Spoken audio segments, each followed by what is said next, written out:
Boa noite, querida igreja. Boa noite, queridos irmãos. E também uma boa noite àqueles que nos assistem através das nossas redes sociais, através da internet. Vocês são muito bem-vindos aqui à transmissão de mais um culto da Igreja Central de Uberlândia. Antes de começarmos os nossos momentos de louvor, gostaria de convidá-los para que possamos juntos orar. Senhor, nosso bom Deus e nosso Pai, louvado e glorificado seja o Teu santo nome nessas primeiras horas do Teu santo dia de sábado. Parte do Teu povo se reúne na Tua casa nesta noite para ouvir a Tua palavra, para prestar culto de adoração ao Senhor. Queremos entregar estes momentos nas Tuas mãos e suplicar mais uma vez pelo Teu Santo Espírito, para que Ele nos capacite a entendermos toda a mensagem necessária para o preparo das nossas vidas. Nós oramos agradecidos em nome do Senhor Jesus. Amém. Amém.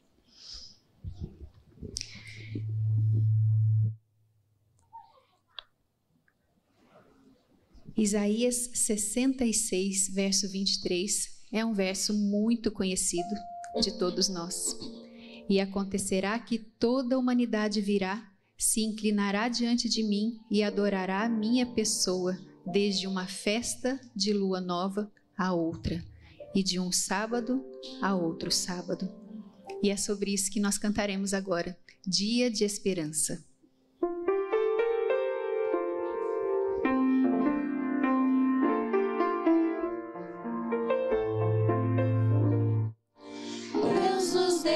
Dia na semana pra pensarmos no que Ele fez, separado,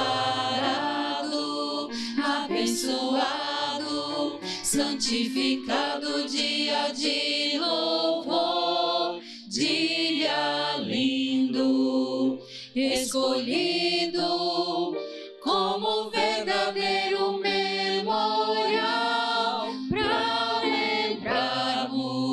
Constantemente que o grande Deus é o Criador. O sábado é um dia de esperança, de lembrança, de descanso pleno do labor. É dia de esperança, de aliança entre o povo e o seu Senhor. É dia de alegria, de harmonia, é dia de canção e poesia, tempo abençoado, santo dia do Senhor. Livres de cuidados desta vida, nos voltamos para o Salvador. Estudamos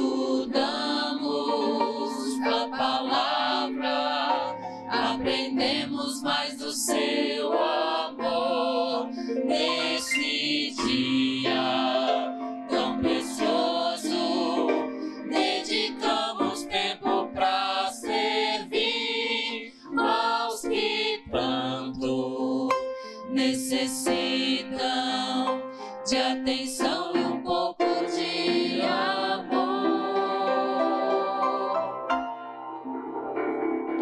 sábado é um dia de esperança, de lembrança, de descanso pleno do labor. É dia de esperança, de aliança entre o povo e o seu Senhor. É dia de alegria, de harmonia, é dia de canção e poesia, tempo abençoado,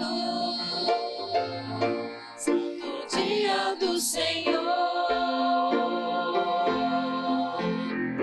De um sábado a outro sábado, adoraremos juntos ao Senhor.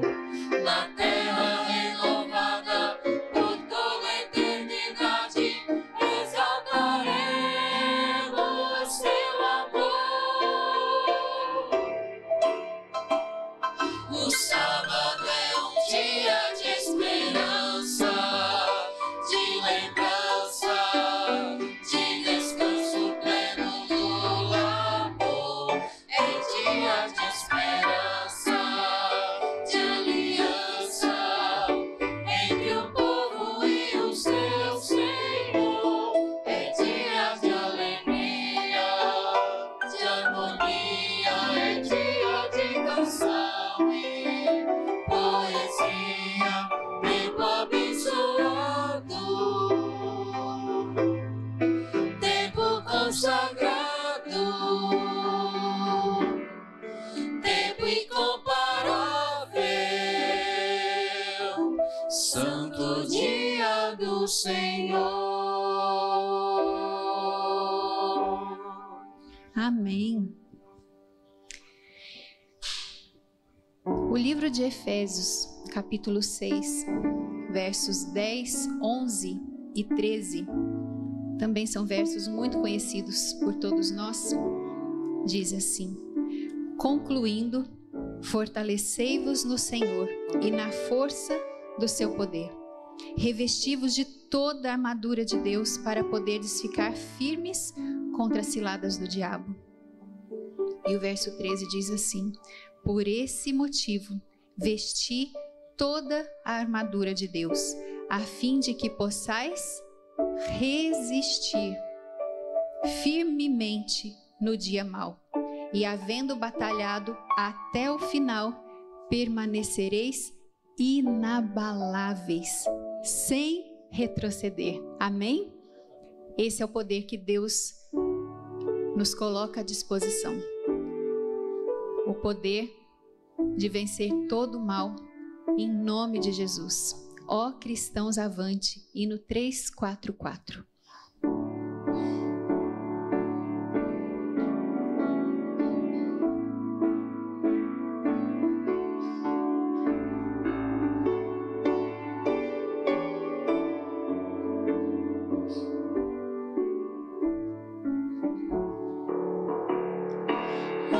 Cristãos avantes, sem temor marchar,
Amém.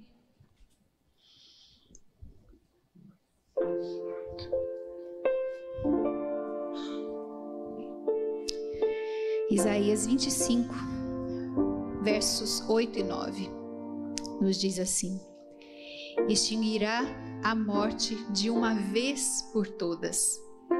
O eterno Deus enxugará as lágrimas de todo o rosto e retirará de toda a terra a zombaria e a humilhação que seu povo vem sofrendo. A palavra do Senhor. E naquele dia todos levantarão suas vozes para dizer: vede, este é o nosso Deus.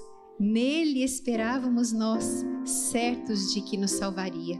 E de fato nos salvou. Este é Yahvé.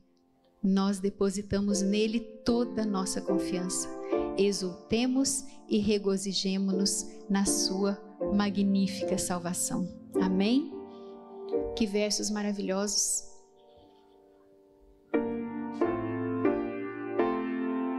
Meu coração se emociona quando eu penso naquela bela manhã. E que o nosso coração esteja contrito ao recebermos a mensagem desta noite. Vamos cantar o hino que temos cantado durante toda a semana, Bela Manhã.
Boa noite, meus irmãos. Tudo bem com vocês? Queria convidá-los para nos ajoelharmos, para fazermos uma oração.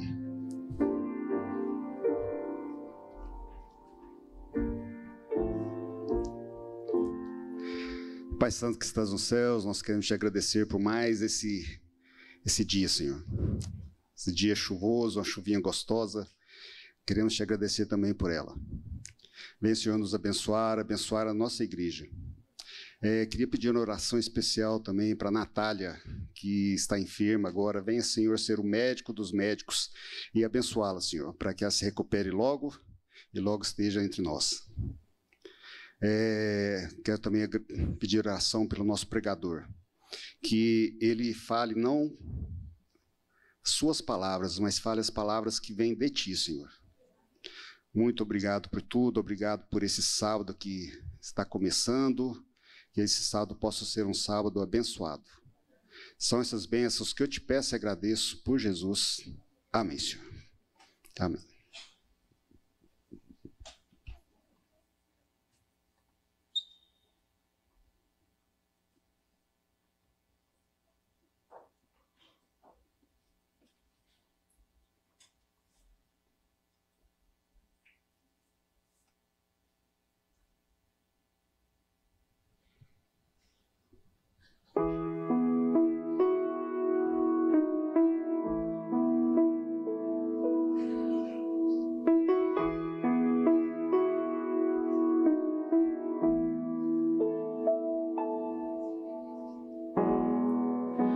Jesus realizar o trabalho para o qual seu Pai o enviou.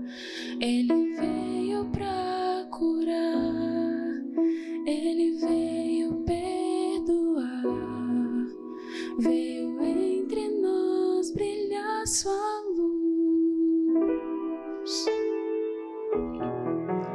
Tão sozinho ele vai, sem saber se vai achar lugar pra dormir. Ele segue pela fé, ele segue por amor, segue para dar conforto e paz. Procura corações tristes sem esperança, uma nova vida Ele quer lhe dar.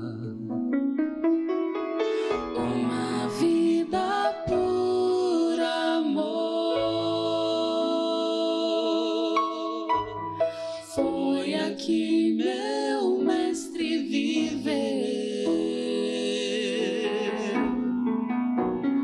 Uma vida por amor. Foi o exemplo que ele nos deixou.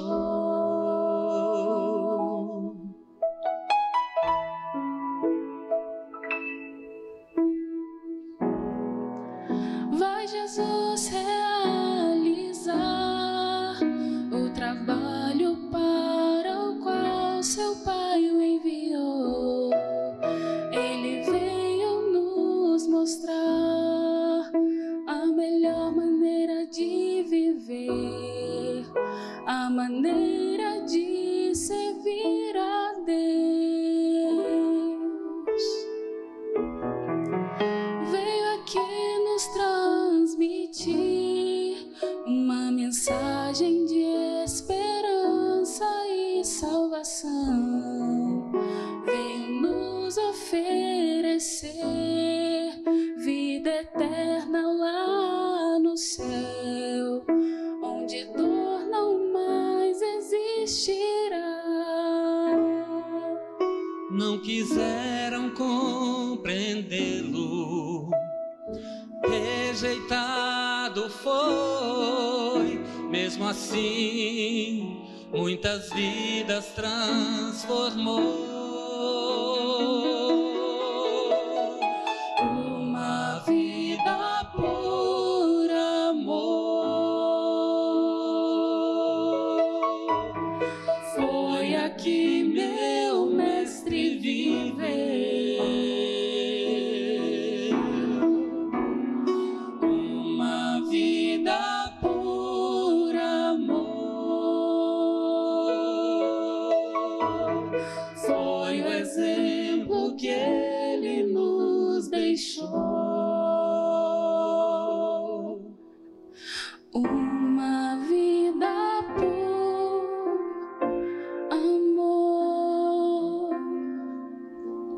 Foi aqui meu mestre viveu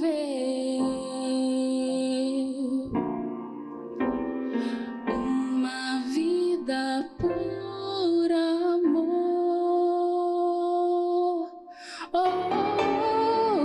Uma vida por amor.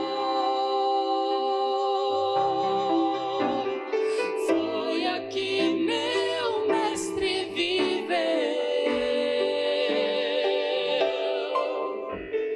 uma vida por amor. Foi o exemplo que ele nos deixou. Foi o exemplo que ele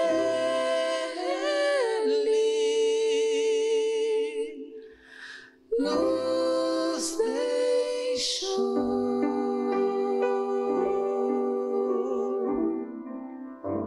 Amém.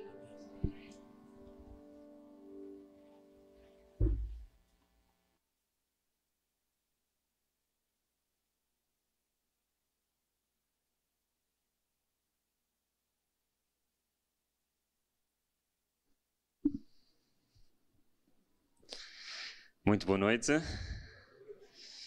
Bom, será a última vez que eu vou dizer boa noite aqui para vocês. Estamos na última noite, não é? Foi uma alegria, um prazer muito grande estar convosco ao longo desta semana. Posso-vos dizer que já estou a começar a ter saudades de casa, mas fui muito bem tratado, está bem?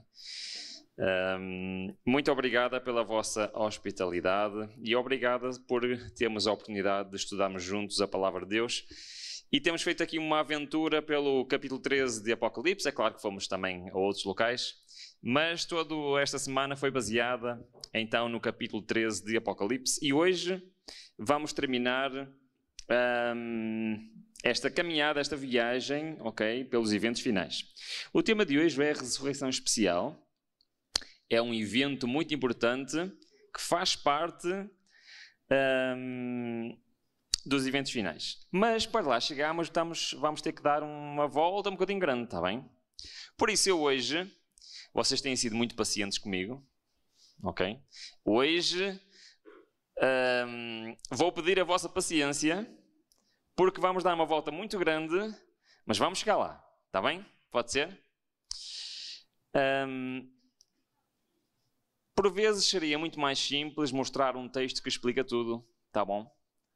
Mas eu creio que nós devemos, ao máximo possível, seguir o alinhamento da Palavra de Deus para chegarmos às conclusões certas. Está bem? E por isso, certas doutrinas, certos acontecimentos do futuro, para nós os acharmos na Palavra de Deus, temos que cavar bem fundo. E por isso hoje vamos fazer exatamente isso. Bom, nós ao longo desta semana vimos quais são os poderes que vão estar envolvidos nos eventos finais. Vimos que eles vão repetir o que se fez no passado. E já vimos que pelo menos 4 das fases, ok? 4 dos decretos do passado vão se cumprir no futuro, certo? Só nos falta ver um que vamos ver já daqui a pouco. Nós inclusivamente vimos que o primeiro decreto é um sinal para o povo de Deus que a obra nas cidades terminou, ok? E que já não será um lugar seguro para eles nas cidades, mas não terá nenhuma consequência para o povo de Deus. Vimos que a segunda lei, essa sim terá um problema para o povo de Deus e significará receber ou o selo de Deus ou a marca da besta. E aqui sim começam eventos estranhos a acontecer neste planeta. É certo que será uma decisão que todo o ser humano terá de tomar. Isto significa que muito em breve alguma coisa se irá começar no céu. Lembram-se que nós vimos isso? O quê? O julgamento dos vivos, que é a mesma coisa que dizer vai começar o lamento. Ok. Muito bem. As coisas vão continuar a apertar, não é? E haverá uma terceira lei que significa controle total e o povo de Deus terá de ter sustento próprio para então poder sobreviver durante este período. Mas uma quarta lei seguirá.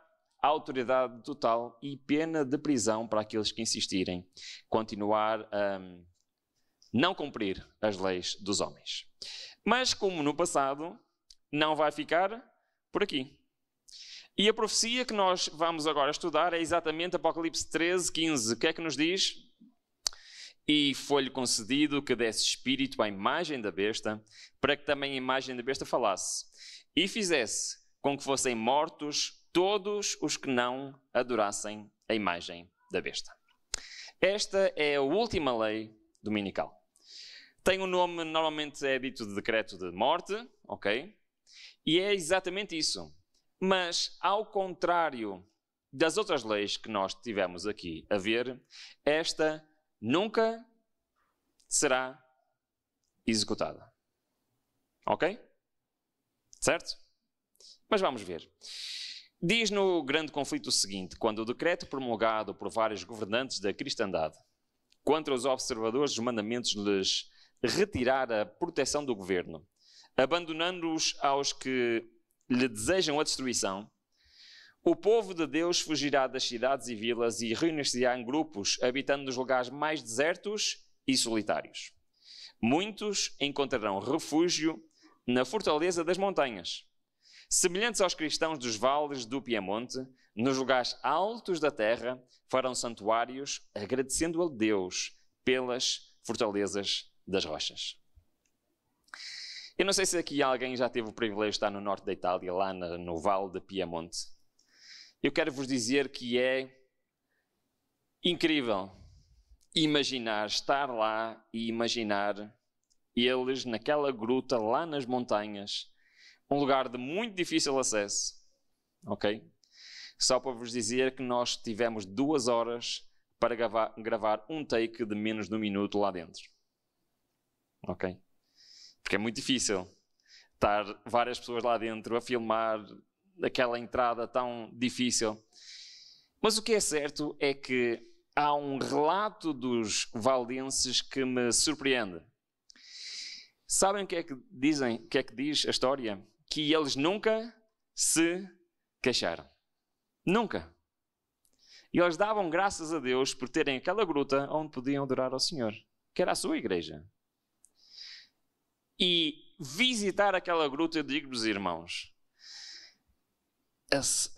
a bênção que é nós estamos aqui. Nós não imaginamos a bênção que é nós estamos aqui. Numa igreja com bancos confortáveis, com ar-condicionado, em liberdade, sem ter a nossa vida em risco. É um grande privilégio que nós temos. Sabem que durante a maior parte da história do cristianismo, isso não aconteceu. Durante a maior parte do cristianismo, quem queria ser fiel aos mandamentos de Deus era perseguido. Era morto. Então nós temos de ter a noção que vivemos numa época de privilégios. Mas sabem o que é que acontece com privilégios? Sabem o que é que acontece muitas vezes quando um homem nasce num berço humilde e se torna numa pessoa com bastantes posses? Depois as futuras gerações, os filhos ou os netos, parece que não dão assim tanto valor às coisas. Já repararam nisso? Nós somos estes filhos ricos. Por isso é que nós somos Laodiceia, não é? Não damos o valor àquilo que nós temos. O que é certo é que se hoje nós não damos valor ao que temos, quando estivermos naqueles lugares, por mais estranho que pareça, vamos dar graças a Deus por ter um sítio onde possamos estar juntos a louvar a Deus. E este texto é o cumprimento de uma profecia do Antigo Testamento, que se encontra em Isaías 33 e diz o seguinte: o que anda em justiça e o que fala com retidão, o que rejeita o ganho da opressão, o que sacode das suas mãos todo o presente, o que tapa os seus ouvidos para não ouvir falar de derramamento de sangue e fecha os seus olhos para não ver o mal, este habitará nas alturas. O que é que diz? As fortalezas das rochas serão o seu alto refúgio. O seu pão lhe será dado, as suas águas serão. Por isso é que a serva do Senhor diz que nenhum planejamento tem que ser feito para esta altura. Não temos sequer que nos preocupar com esta altura. Porquê? Porque o que é que diz a palavra de Deus? o Senhor cuidará daqueles que são os seus filhos fugidos. O pão lhe será dado, a água lhe será dado. Bom, não será grandes manjares, não é? Mas o sustento o Senhor promete que nos vai dar. Então, esta última lei, o decreto de morte, é um sinal para o povo de Deus abandonar tudo o que está para trás e fazer como já aconteceu no passado, fugir para locais onde poderão estar a salvo e serão sustentados por Deus. Quinta lei dominical. Chegamos ao fim da cronologia das leis dominicais. Então, o que aconteceu no passado vai se repetir no futuro, sim ou não? Vai. Tal e qual aconteceu no passado, acontecerá no futuro. Houve 5 fases no passado, haverá 5 fases no futuro. Estas serão as 5 leis que irão influenciar os eventos finais e que fazem a cronologia dos eventos finais. Agora, eu queria me demorar um bocadinho de como é que isto vai acontecer. Acham que é interessante termos alguns detalhes como é que isto vai acontecer? Sim? Então, a serva do Senhor diz-nos o seguinte: as duras experiências que o povo de Deus enfrentara nos dias de Esther não foram peculiares a esse tempo somente, certo? O que é que aconteceu no tempo de Esther? Aconteceu também um decreto de morte, sim ou não? Sim. Então, o que é que nos está aqui a dizer? Que o que aconteceu não foi peculiar, ou seja, não foi só para aquele tempo, mas é também o quê? É também algo que nós podemos aprender.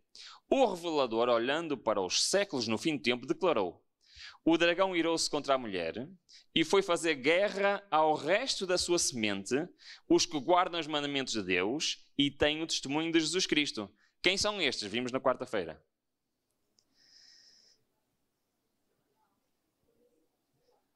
São aqueles que vão o quê? Passar pela sacudidura, vão-se permanecer fiéis e vão pregar o quê? As 3 mensagens angélicas, certo? Muito bem. Esses serão o alvo do maior ódio de Satanás, porque eles representam tudo aquilo que Satanás odeia. Então, o mesmo espírito que nos séculos passados levou os homens a perseguirem a verdadeira igreja, levará no futuro a adoção de uma conduta similar para com os que mantêm a sua lealdade a Deus. Mesmo agora, estão a ser feitos preparativos para este último grande conflito. Foi o que vimos esta semana, não é? Está a haver preparativos, sim ou não? Sim. Tudo está pronto. O decreto que finalmente sairá contra o remanescente povo de Deus será muito semelhante ao que Assuero promulgou contra os judeus. Então, se nós formos estudar o livro de Esther, vamos aprender acerca do que vai acontecer no futuro. Hoje, os inimigos da verdadeira igreja veem no pequeno grupo de guardadores do sábado um Mardoqueu à porta. A reverência do povo de Deus por sua lei é uma constante repreensão aos que têm deixado o temor do Senhor e estão pisando o seu sábado. A fim de assegurar a popularidade e a sua aprovação, os legisladores se renderão aos reclamos das leis dominicais. Isto é algo que eu gostaria de chamar a atenção, que está sempre no plural. Se repararem, no Espírito de Profecia, está sempre no plural. Porquê? Porque são mais do que uma lei. Está bem? Mas os que temem a Deus não podem aceitar uma instituição que viola o preceito do decálogo. Neste campo se travará o quê? O último grande conflito, controvérsia, ou se quiserem, no conflito entre a verdade e o erro. E nós não somos deixados em dúvidas quanto ao desfecho. Hoje, como nos dias de Esther a Mardoqueu, o povo de Deus vindicará a sua verdade e seu povo. Amém? Então, o que é que vai acontecer? Assim como no passado, nos tempos de Esther, foi feito um decreto de morte para se cumprir algum tempo depois, certo? E quando chegou esse tempo depois, alguém do povo de Deus na altura perdeu a vida? Ninguém. Nem um. O mesmo se sucederá no futuro. Então o que é que aconteceu? Mardoqueu olhou para... desculpem, Amã olhou para Mardoqueu e não gostou, não é? Então o que é que foi dizer ao rei? Existe espalhado e dividido entre os povos, em todas as províncias do teu reino, um povo. Vamos tentar ler isto como se fosse no futuro. Olha, reparem. Existe um povo em todo o mundo espalhado que faz o quê? Cujas leis são diferentes das leis dos homens. É isso que ele está a dizer, não é? Que em vez de cumprirem a lei dos homens, a lei dos reis da terra, cumprem o quê? Uma lei diferente. Não cumprem a lei do rei, por isso não convém ao rei deixá-los ficar. É exatamente o que vai acontecer no futuro.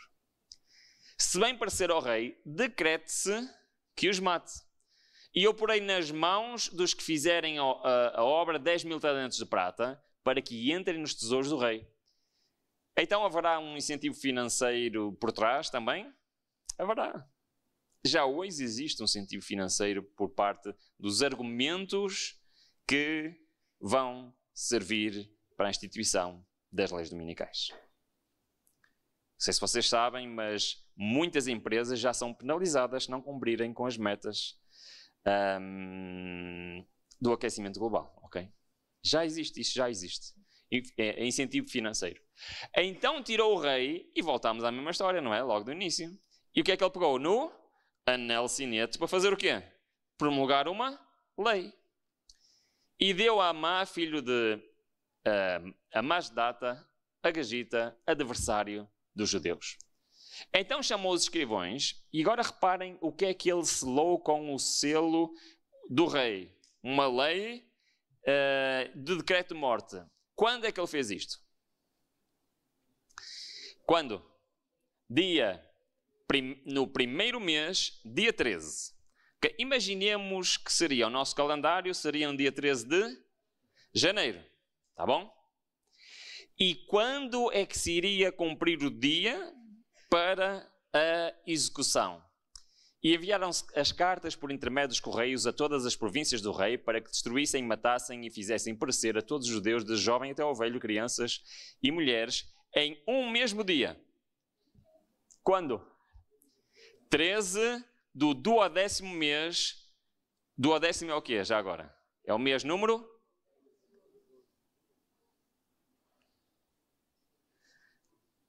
Doze, sim, 12. Então isso quer dizer o quê? Fosse nos nossos meses, o que era? Era no mês de dezembro.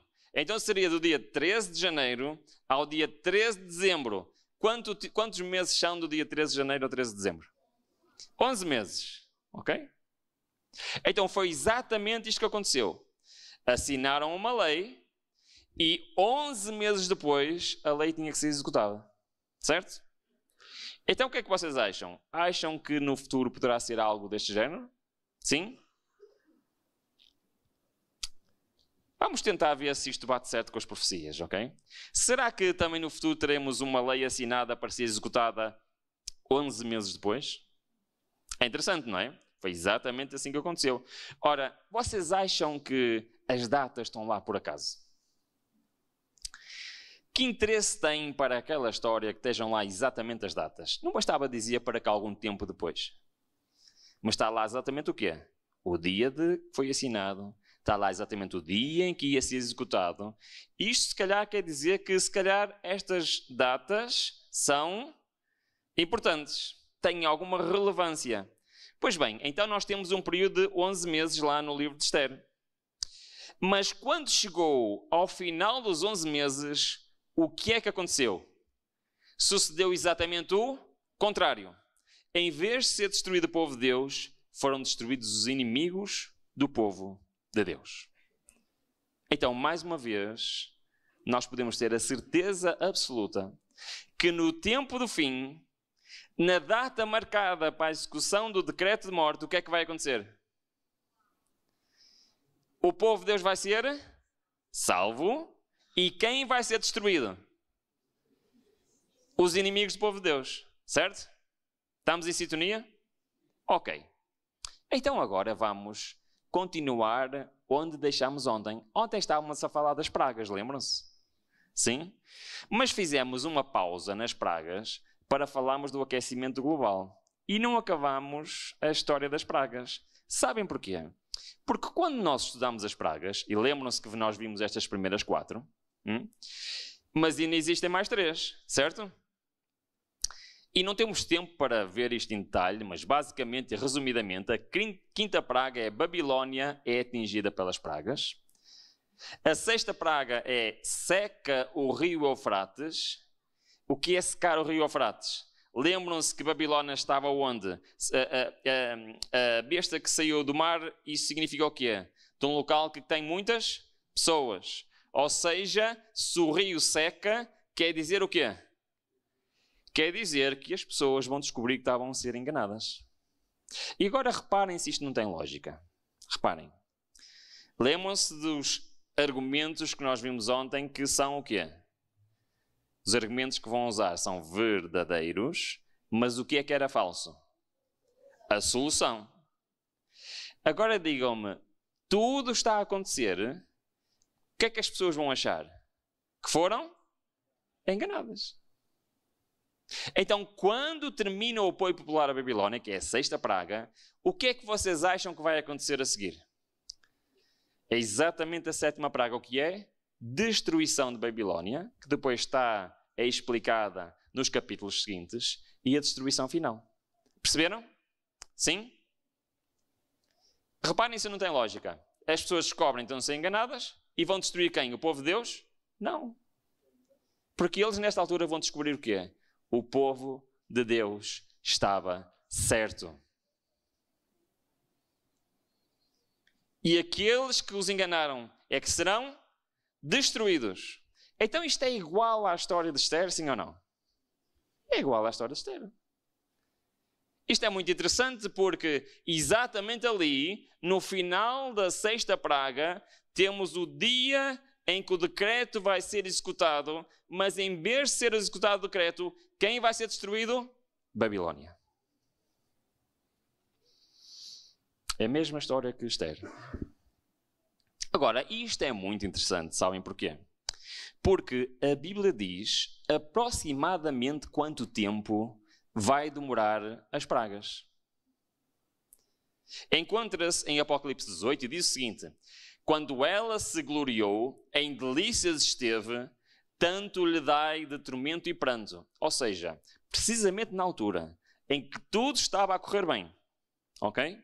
Precisamente na altura em que Babilónia achava que agora vou conseguir os seus intentos, o que é que vai acontecer?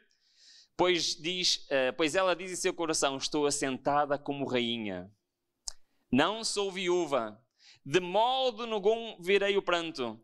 Tudo está a acontecer conforme eu planejei. O que é que começa a acontecer?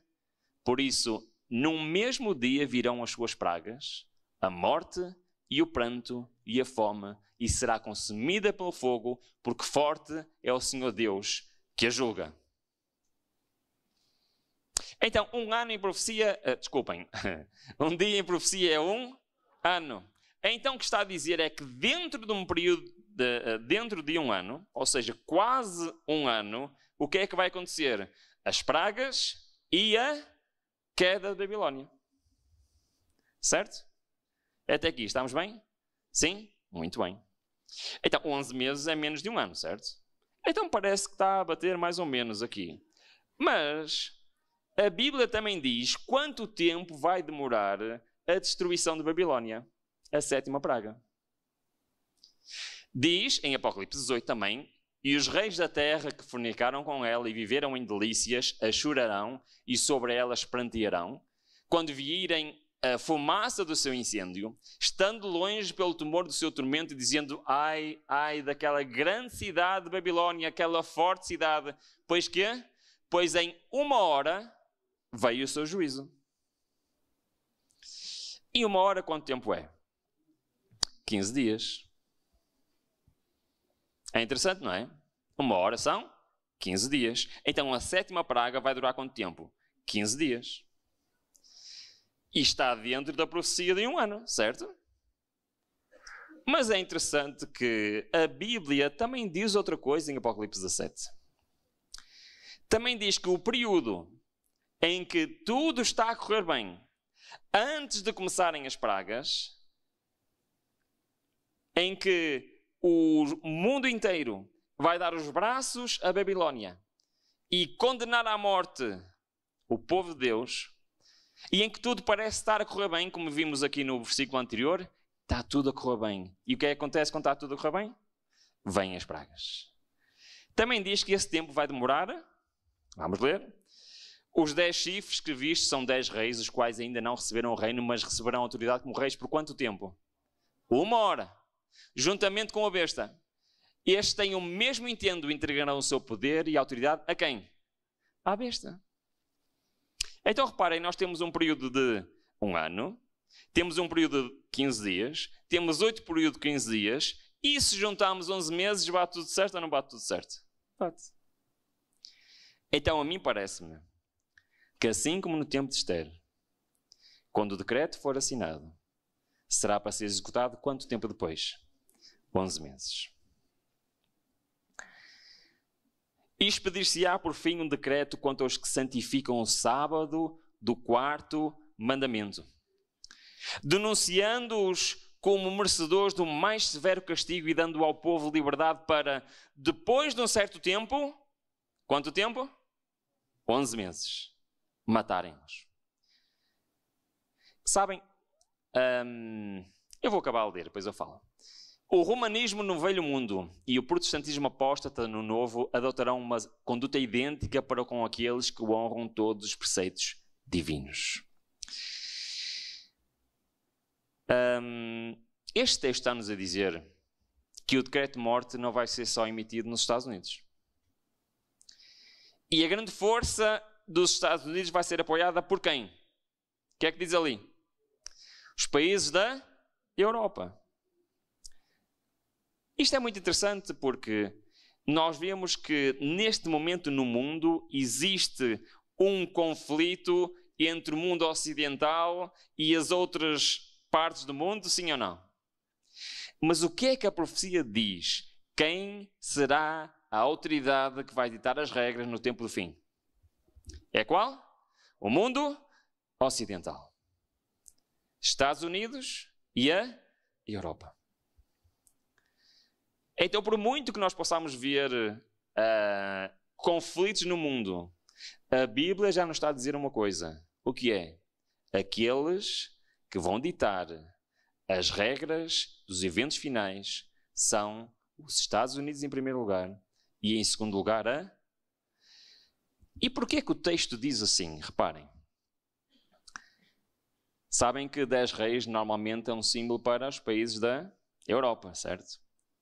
Porquê que está especificamente detalhado que antes das pragas começarem, algo tem de acontecer na Europa? Eu quero vos dizer uma coisa.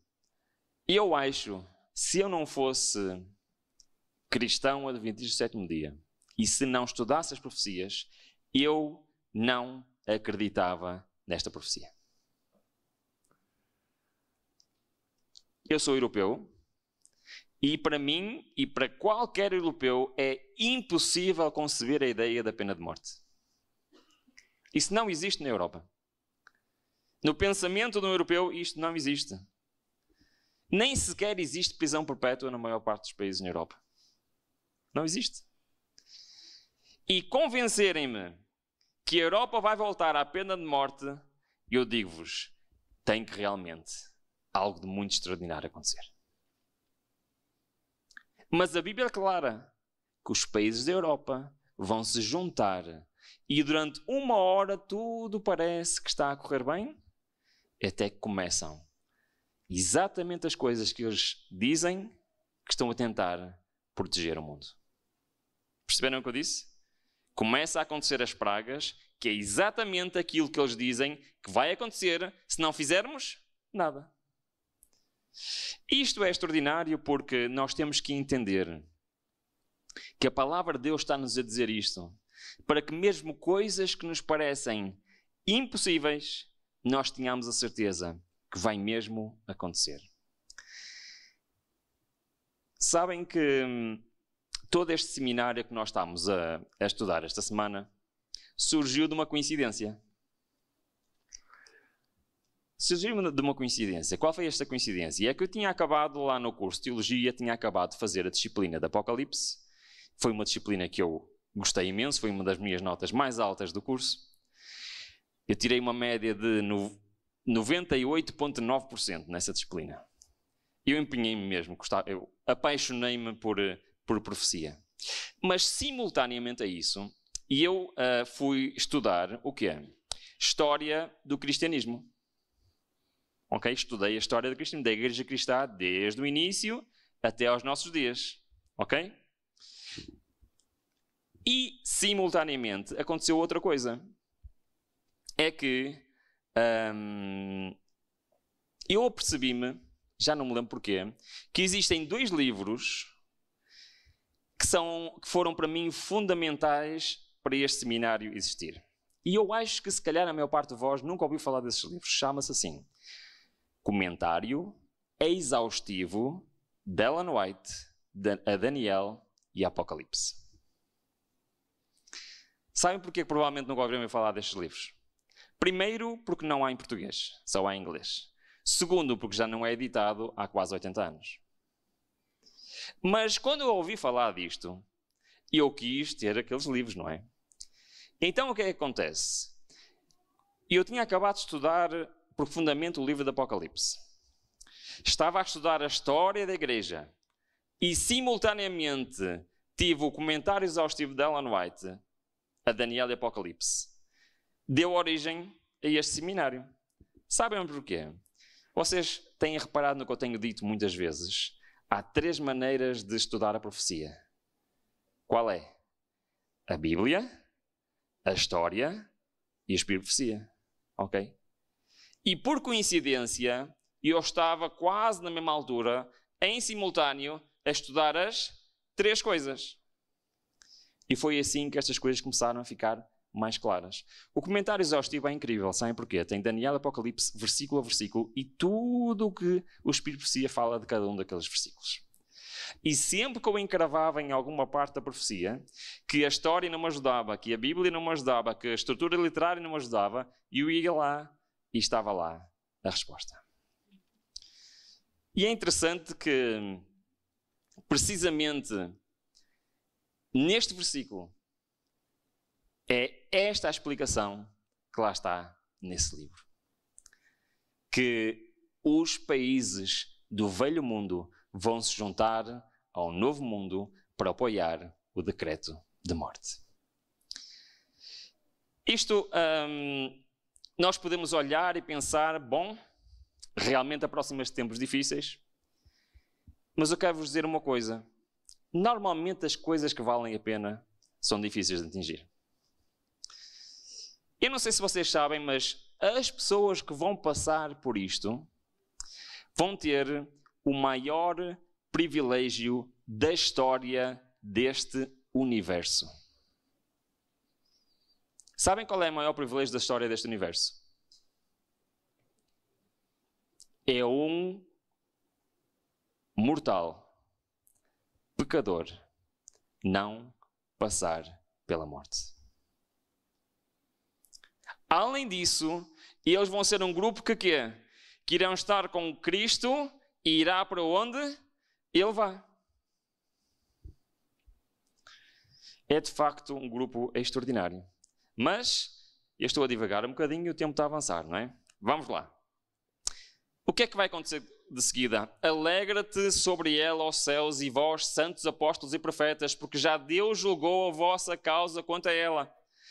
E luz de candeia não mais luzirá a ti, referindo-se à Babilónia, e a voz do esposo e da esposa não mais ti se ouvirá, porque os teus mercadores eram grandes na terra, porque todas as nações foram... Quantas? Já repararam que todas as profecias que nós temos vindo a estudar ao longo desta semana fala que será onde? Em todo o mundo.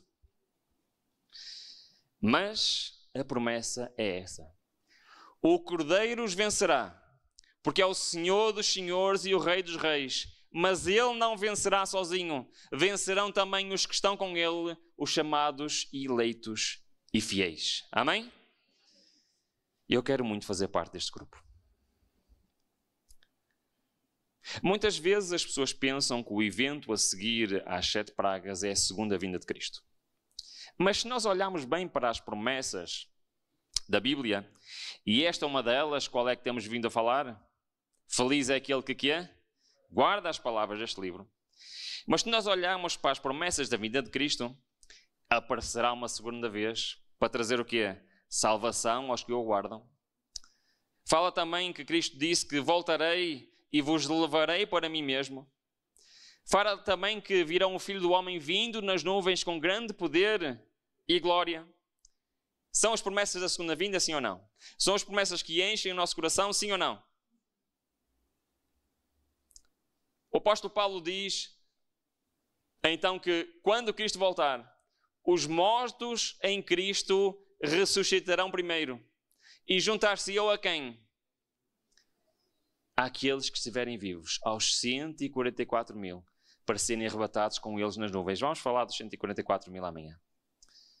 Mas também diz que os outros mortos não reviveram até quando? Até que passem os 1000 anos. E isto dá-se 2 nomes. A primeira e a segunda ressurreição. Todos concordam? Sim? Muito bem. Só que há um problema no livro do Apocalipse. Já repararam que há muitos problemas, não é? Mas depois há a solução. Qual é o problema no livro do Apocalipse? É que o livro do Apocalipse diz que aqueles que mataram a Cristo vão ver Cristo a voltar nas nuvens dos céus. E isto é um problema. Porquê? Porque a Bíblia diz quem é que vai ressuscitar quando Cristo voltar? Os salvos. Acham que os que mataram a Cristo estão salvos? Não. Então, muitas vezes, os pregadores dizem o quê? Que tem de haver uma ressurreição especial.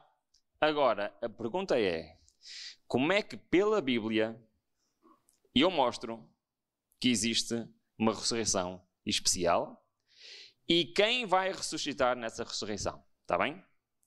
Estão prontos para o desafio? Ok. Agora vou precisar muito da vossa atenção. Esta parte vai ser complicada, está bem? Pode ser? Gostam de coisas complicadas? Gostam de desafios? Ok. Uma das coisas que ajuda no estudo da profecia, e eu recomendo a toda a gente, se quiser estudar o livro, e especialmente o livro do Apocalipse, primeiro estudar a estrutura literária do livro, ok? Qual era a minha grande dificuldade antes de eu estudar teologia, quando eu estudava as profecias? Sabem qual era a grande dificuldade? É que eu começava a ler e parecia que estava a falar de um assunto, depois parecia que já estava a falar de outro assunto, depois voltava ao assunto, depois já ia outra vez, e eu perdia-me. Ok? Mas quando nós estudamos a estrutura literária, ok?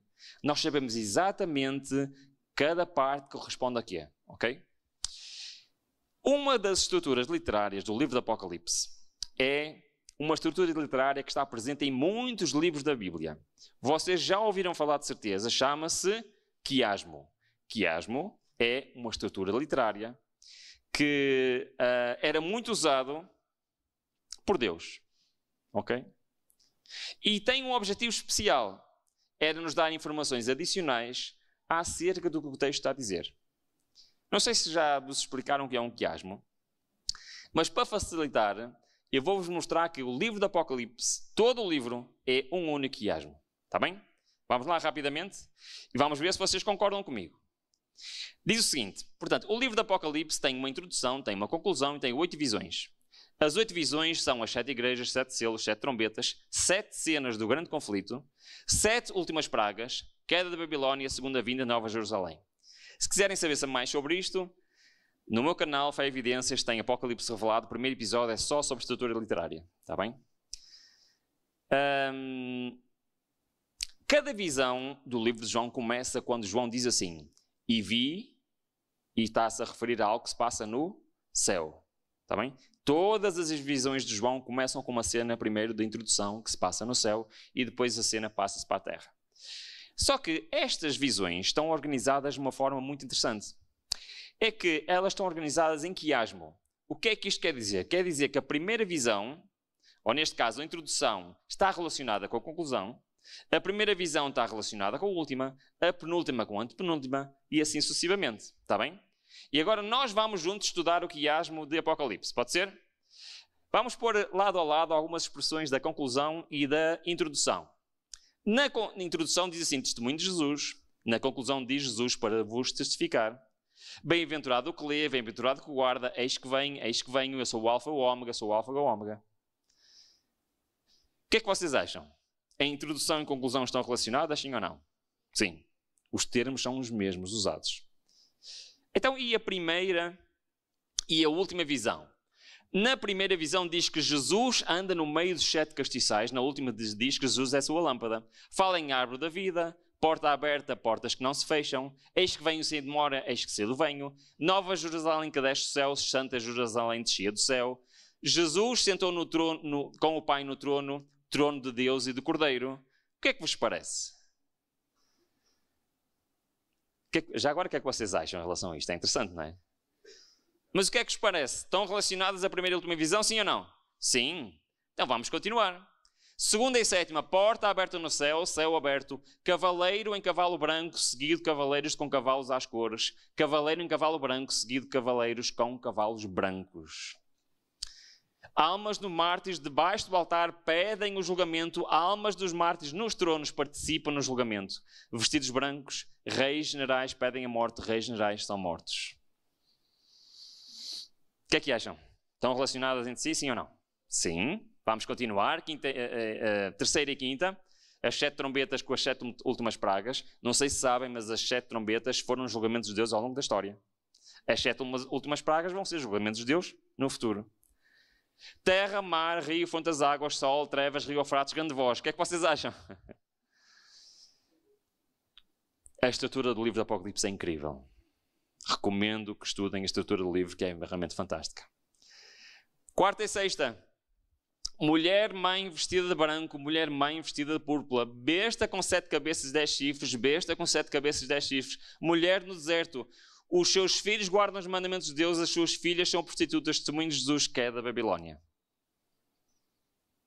Mais uma vez, estão relacionados, sim ou não? Sim. Isto significa que o livro do Apocalipse é um quiasmo. Ou seja, começa nas extremidades e junta-se no meio. Isto tem um objetivo, para dizer qual é a parte central do livro de Apocalipse. E a parte central qual é? São as profecias do grande conflito e da queda da Babilónia. E sabem qual é as profecias que neste momento são mais relevantes para o povo de Deus? É exatamente o grande conflito. Foi o que tivemos a estudar toda esta semana.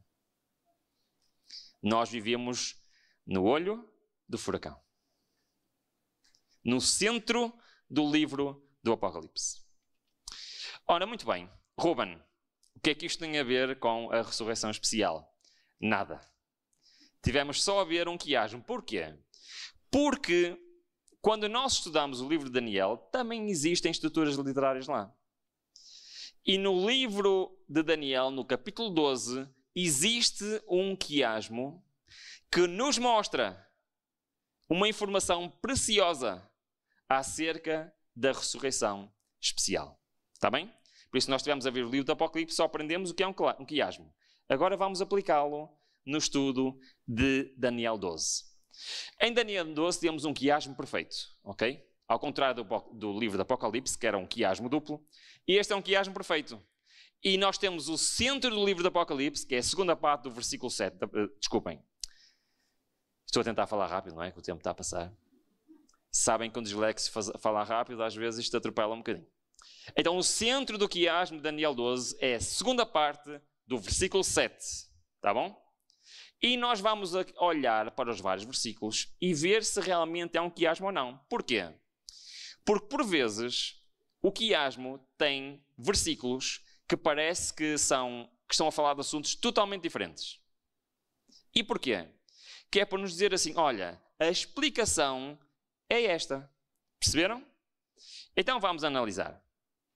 O centro do quiasmo de Daniel 12 é este versículo, diz assim: o qual levantou ao céu a sua mão direita e a sua mão esquerda e jurou por aquele que vive eternamente que isto seria por um tempo, tempos e metade de um tempo. Vamos parar aqui. O que é que ele está a falar? Que período é este? Aparece 7 vezes na Bíblia. 1260 anos. Certo? Começou quando? 538 acabou quando? 1798, certo? 1798. Todos concordam ou não? Alguém discorda? 120 anos. Ora, o que é que foram esses 120 anos? Foram 1260 anos. O que é que foram esses 1260 anos? Foi o tempo de supremacia de Roma no passado, certo? 1260 anos. Então, um tempo, temos e metade do tempo, não vamos fazer as contas agora, mas é a mesma coisa de 42 meses, é a mesma coisa que 1260 dias, e representa o período de autoridade de Roma durante 1260 anos. Ok. Então, o que é que continua e diz? E quando tiver acabado de espalhar o poder do povo santo, todas estas coisas serão cumpridas. O que é que este versículo está a dizer?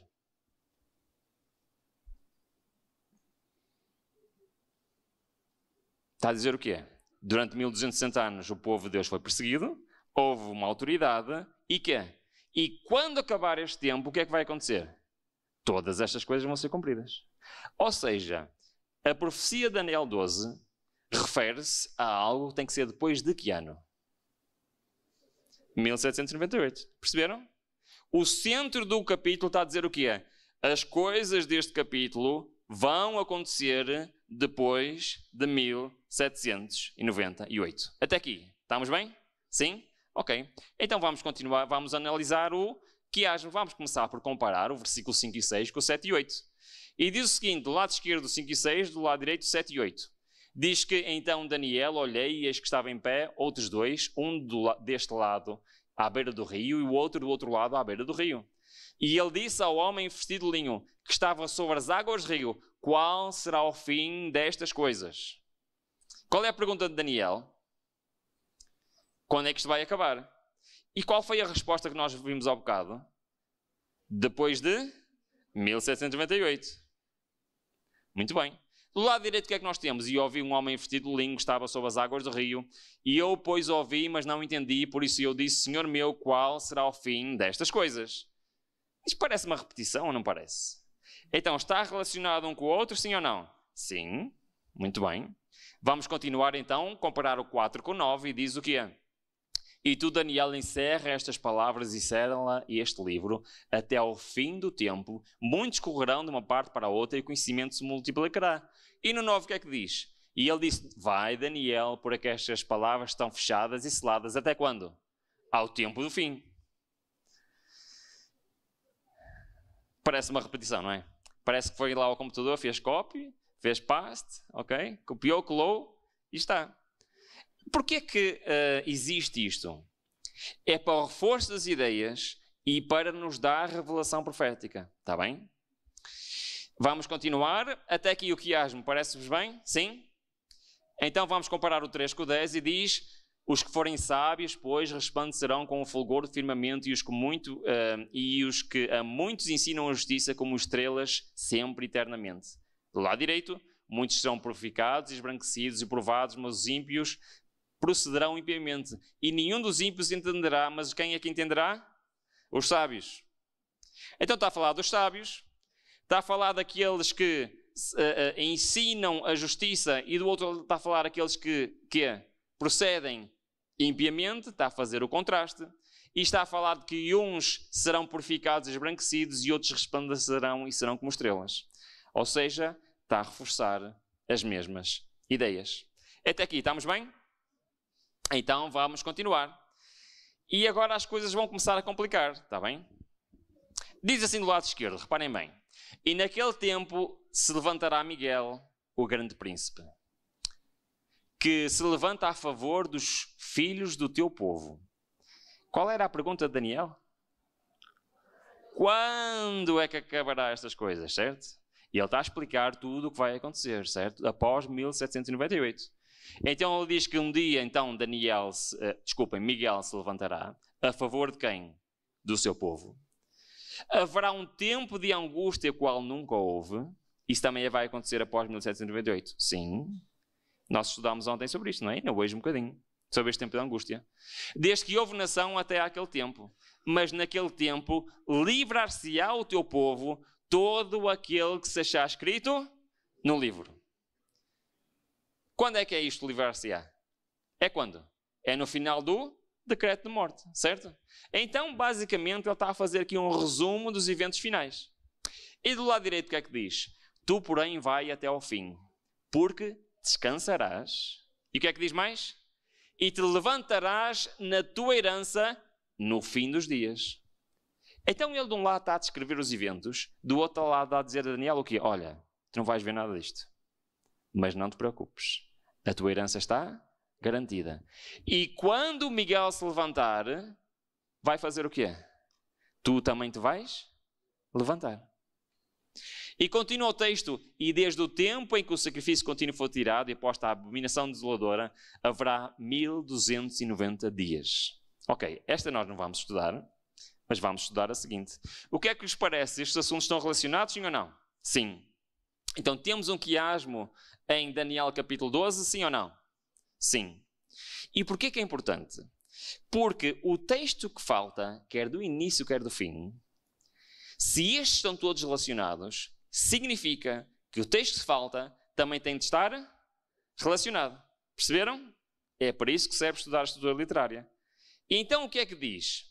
Diz o seguinte, do lado esquerdo, e muitos dos que dormem no pó da terra ressuscitarão, uns para a vida eterna e outros para a vergonha e desprezo interno. Do lado direito, bem-aventurado o que espera e chega até 1335 dias. Agora complicou, não foi? Ruben, o que é que uma coisa tem a ver com a outra? Pois é, mas nós ao estudarmos a estrutura literária, fizemos as comparações todas e o que é que sobra? E estes dois versículos. Isso quer dizer que eles têm que estar relacionados. Todos perceberam, sim ou não? Estamos quase a terminar. Eu digo-vos que vai valer a pena. Uma pergunta. Vamos lá. Vocês conseguem. Uma pergunta. Está a falar aqui de ressurreição, sim ou não? Está a falar da primeira ressurreição ou da segunda?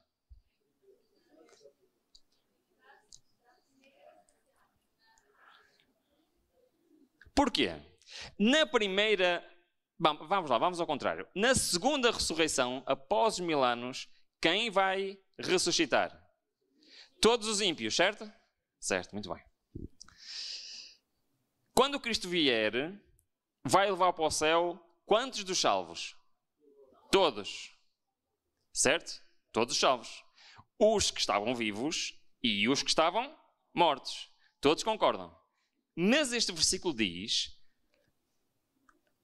muitos dos que dormem na terra ressuscitarão, uns para a vida eterna e outros para a morte eterna. Muitos são todos? Não. Pois é. É que esta ressurreição não pode ser nem a segunda, nem a primeira. Senão o que é que tinha que dizer? Todos.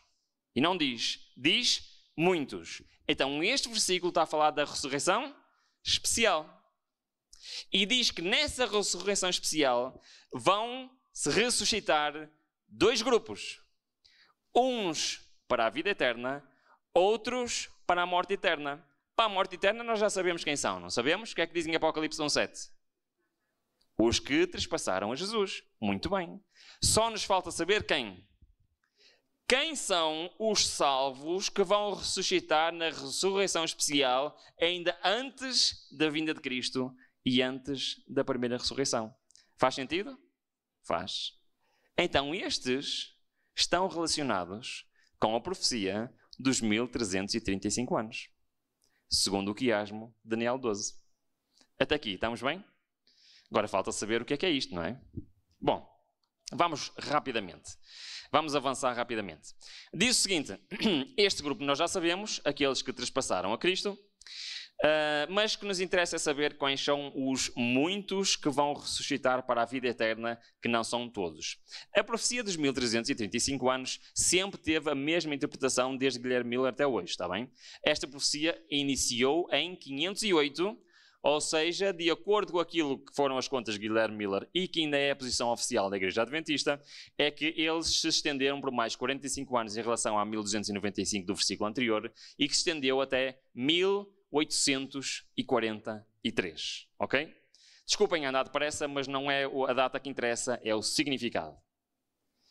Então a data desta profecia termina precisamente em que ano? 1843. Ou seja, é quase 44, não é? Ou seja, a data de 1843 tem alguma coisa a ver com que ressurreição? A ressurreição especial. Está bem? Pois bem, agora chegou a altura de eu vos mostrar o texto que, se eu vos tivesse lido desde o início, tinha explicado isto em 2 minutos sem termos que fazer esta volta toda. Perceberam? É que agora leio o Espírito de Profecia, que diz lá o que é que quer dizer. Só que nós fizemos esta volta toda para fazer o quê? Para mostrar que está na Bíblia. Ok?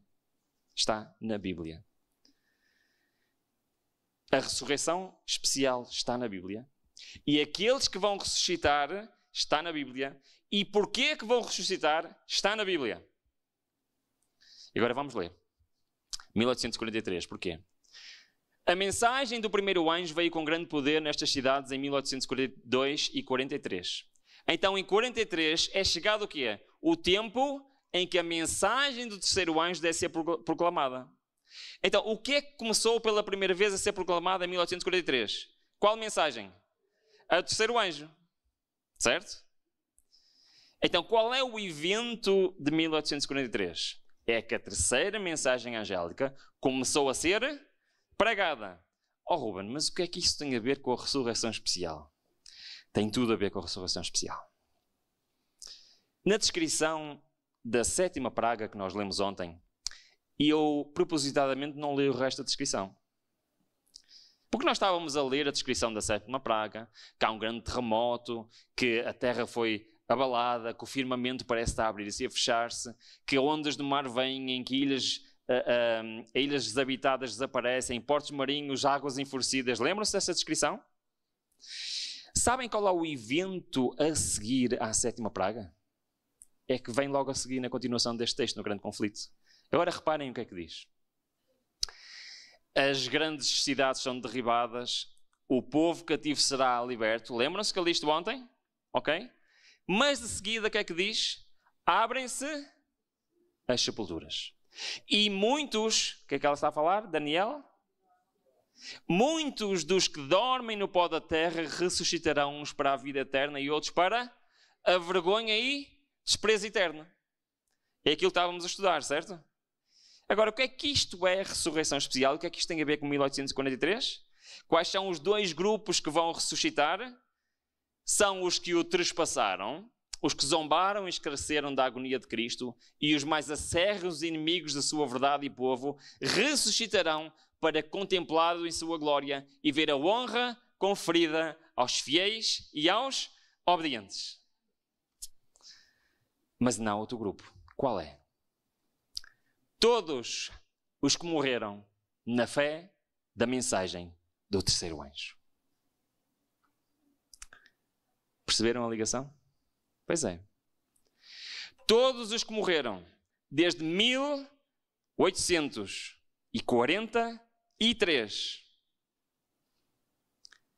que se manterem fiéis na fé, que pregarem o Evangelho eterno, vão fazer parte da ressurreição especial. Amém? E o que é que isto quer dizer, irmãos, para nós?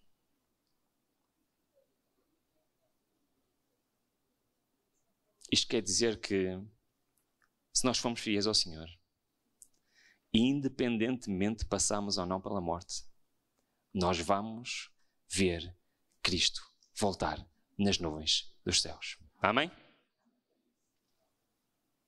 Sabem que muitos criticam Ellen White por ela ter dito que ia ver Cristo voltar nas nuvens dos céus. Sabiam que é uma das grandes críticas que ela mentiu? Porque disse que ia ver Cristo voltar nas nuvens dos céus e já morreu. Mas segundo esta profecia, ela vai ver Cristo voltar nas nuvens dos céus. Esta profecia é para nós. Porque 1843 está no passado para nós.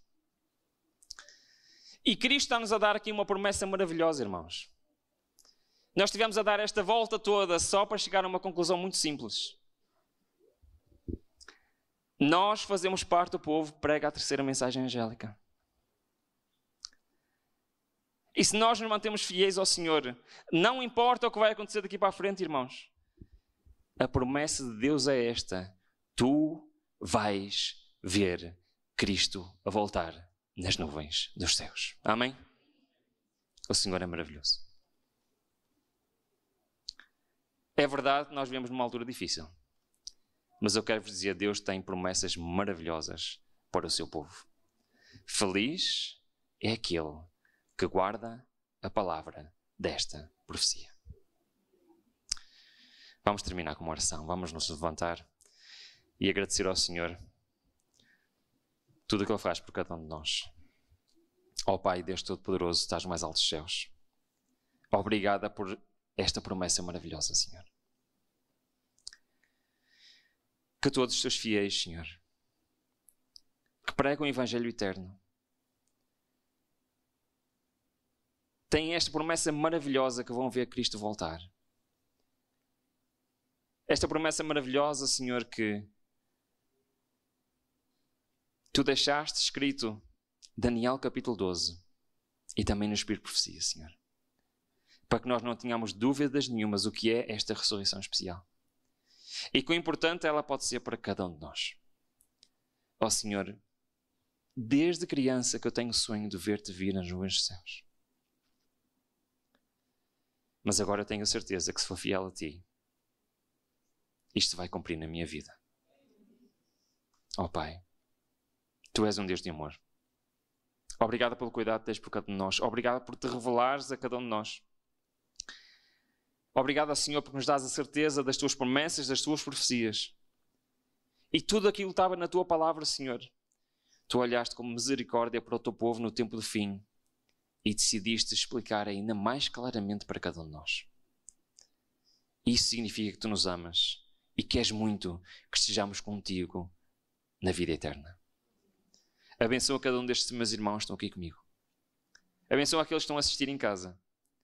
Que esta grande promessa possa criar no nosso coração a certeza absoluta que tu nos amas, que tu fizestes e farás tudo para a nossa salvação, querido Pai. E o único que pode impedir isso sou eu. Fortalece-nos, Senhor. Ajuda-nos a tomar as melhores decisões. E, sobretudo, ajuda-nos a pôr-nos em primeiro lugar, porque Tu és um Deus de amor que dás tudo para sermos salvos. Senhor, ajuda-nos a responder a esse amor com amor por Ti. Abençoa-nos grandemente neste santo dia de sábado e ajuda-nos a ser sempre fiéis a Ti. É o que pedimos em nome de Jesus. Amém.